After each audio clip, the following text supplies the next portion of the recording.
This video, pag-uusapan naman natin ay yung pag-accept ng payment sa website. Before ka makapag-accept ng payment, of course, initially kailangan meron kang product, no, sa store mo. So, kailangan mo gawin para makapag-create ka ng product, no, click mo lang itong store and then create ka, no, create ka ng product. So, ngayon, paano ka makapag-create? Una, no, click mo tong product, then add ka ng product, no. Tapos ngayon, marami kang pagpipilian dito, no, ng na puwede mo ilagay, puwedeng physical product ba in-offer mo, digital product, service or membership 'no. So in this video sabihin natin, physical product 'no. Sabihin natin ang ino-offer mo ay supplement 'no. So pangalanan natin siya supplement A, okey. Tapos add tayo ng images 'no. So sabihin natin na kailangan mo lang diyan gawin mag-upload ka, tapos piliin mo lang dito yung product na ginawa mo. So dito naka-upload na siya, ayan ito yung pipiliin natin 'no, 'yan. So ngayon ay ta's puwede mo ilagay dito yung ano niya, yung price niya. So kung dollar mamaya ano change natin into peso. Tapos sabihin natin eto siya 'no, 'yan yung maglagay ka lang diyan ng ano 'no, ng description mo about dun sa product, ayan. And actually nagkaroon na tayo ng separate na video 'no, para sa paggawa nito 'no, pero to simplify kasi very important 'to sa pag-collect ng payment. So another thing na kailangan mong ayusin dito ay sabihin natin hindi na natin kailangan 'to ibang product 'no. Ayan, so tanggalin natin 'to, um, isa-isahin natin 'no. Delete 'no, delete natin yung mga product, ayan delete natin. So kasi yan yung mga pre-created na product, eh, 'yan. Tapos punta tayo dito sa settings, ayan lagay mo lang kung ano yung mga kunyari kung gusto mo lagyan ng ano 'no, yung may email ka para ma-notify 'no, na may nag-order sa'yo. General dito puwede mo palitan 'no, yung currency. So, let's say, lagay natin Philippines. So, Philippine Peso, ayan. Then sa shipping, so puwede kang maglagay dito kung papaano ba yung shipping sa'yo, kung depende ba sa weight, depende ba sa price, okey. So, puwede mo ilagay yan diyan kung magkano yung sisingilin mo. So, dito sabihin natin, free shipping 'no, to simplify. Pero puwede kang maningil diyan 'no, puwede mo ilagay yung prices sa shipping 'no, kung familiar ka. Okay. So, global 'no, puwedeng actually kung global ba talaga yung free shipping mo or puwedeng sa Philippines lang,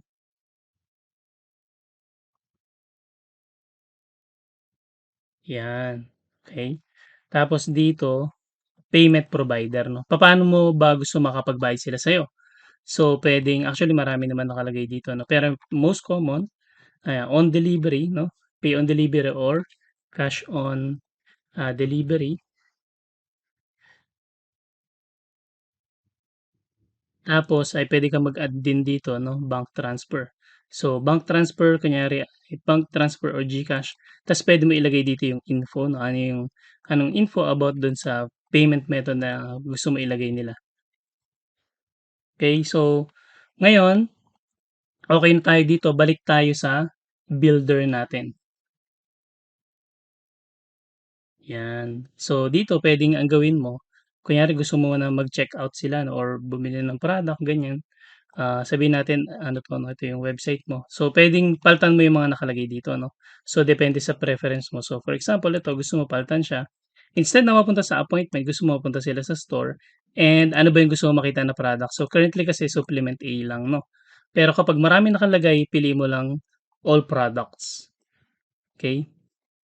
Tapos of course, kung gusto mo na kunyari 'no, gusto mo na pipili muna sila ng mga product na bibilhin nila tapos before sila mag-checkout puwede kang maglagay dito ng ano, ng checkout button 'no, ayan ganyan 'no.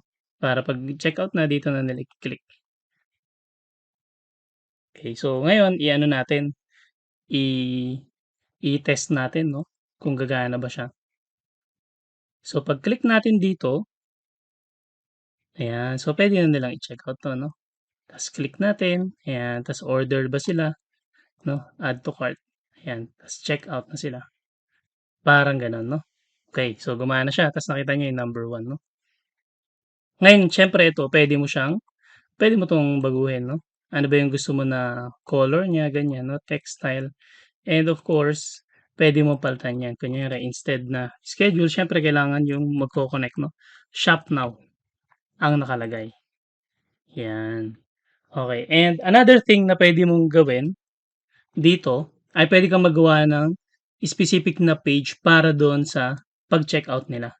So gawin mo lang, create ka 'no, add new, tapos click mo yung pages and then marami na tayo dito mga template na puwede mong gamitin sa pag-checkout. Okey, so pili ka dito kung ano sa tingin mo yung pinaka-appropriate 'no, ayan. So pili ka ng maganda. So let's say for example ay eto 'no, ito yung pipiliin mo. Preview natin muna, tapos ayan, select and then checkout.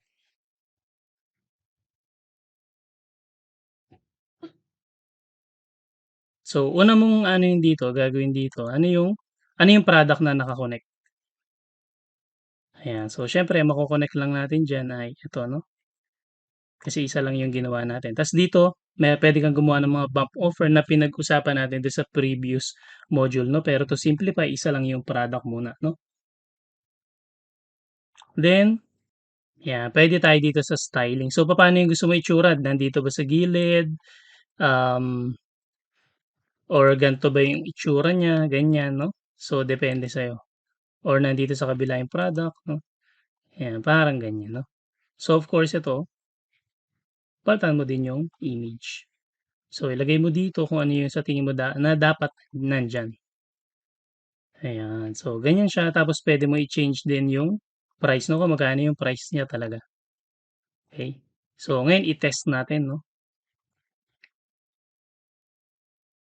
ayan. So kung makaka-order ba.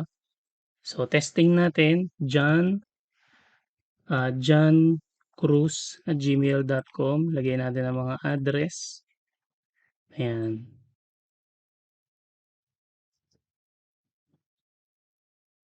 Okey, tapos sabihin natin free shipping, cash on delivery, checkout, okey. So ayun, okey na siya 'no. So yun, gano'n lang kasimple yung pag-accept ng payment sa website mo inside Cellnomics.